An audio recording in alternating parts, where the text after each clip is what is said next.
หัวทิ่มเลยนะลงเขาลงมาสำเหนือนี่หัวทิ่มเลย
ห้ามมายุ่งกับเขาอีกครั้ง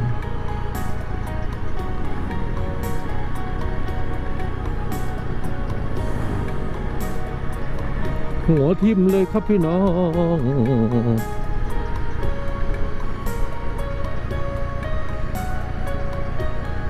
ยังลงเขาได้อีก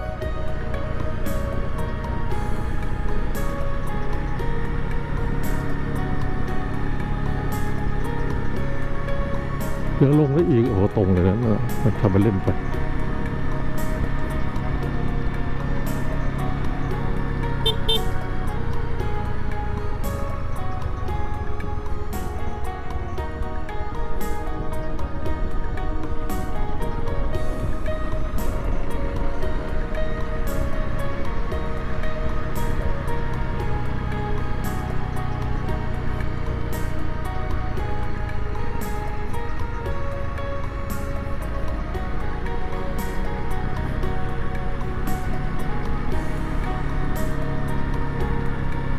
ดินเพิ่งสไลด์ลงมา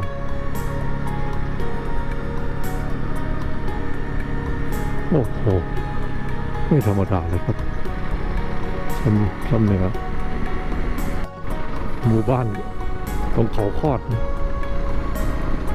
นี่หมู่บ้านด้วยก็เขาคอดเลยงึดขนาด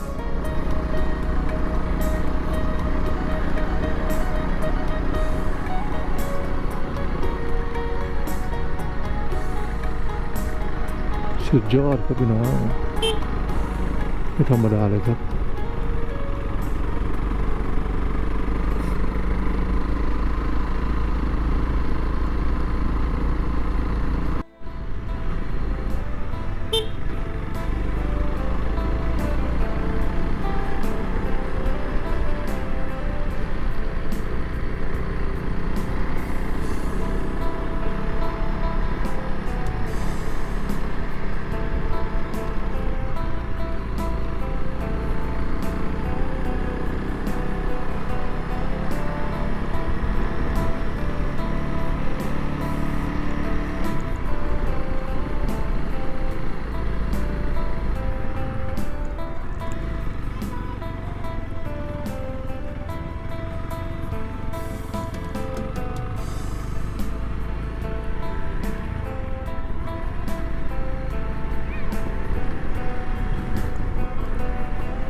ระวังมันก็เลยกระดอน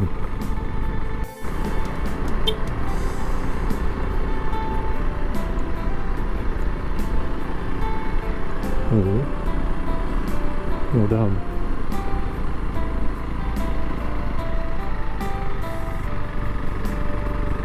มันต้นอะไรเนี่ย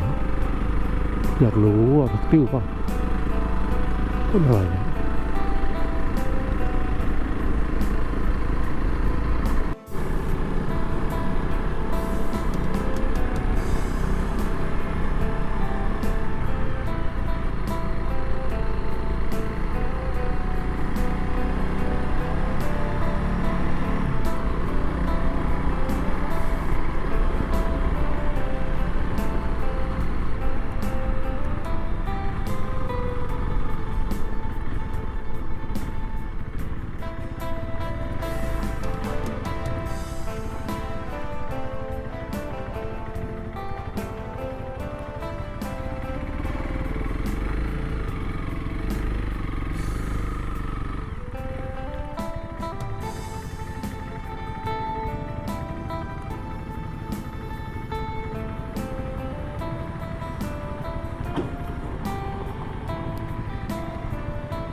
วิวสวย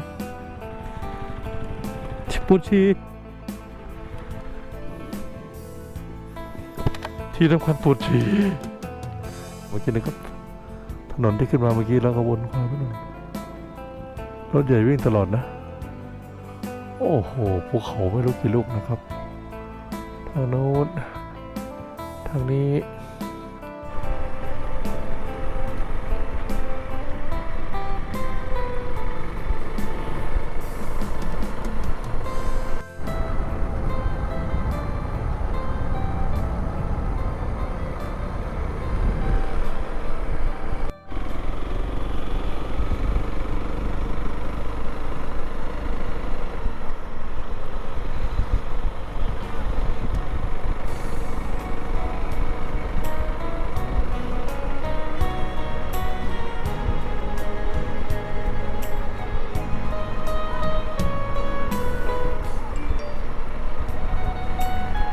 อันมงนะ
บ้านบนยอดเขานะ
น้ำมันเหลือขีดเดียว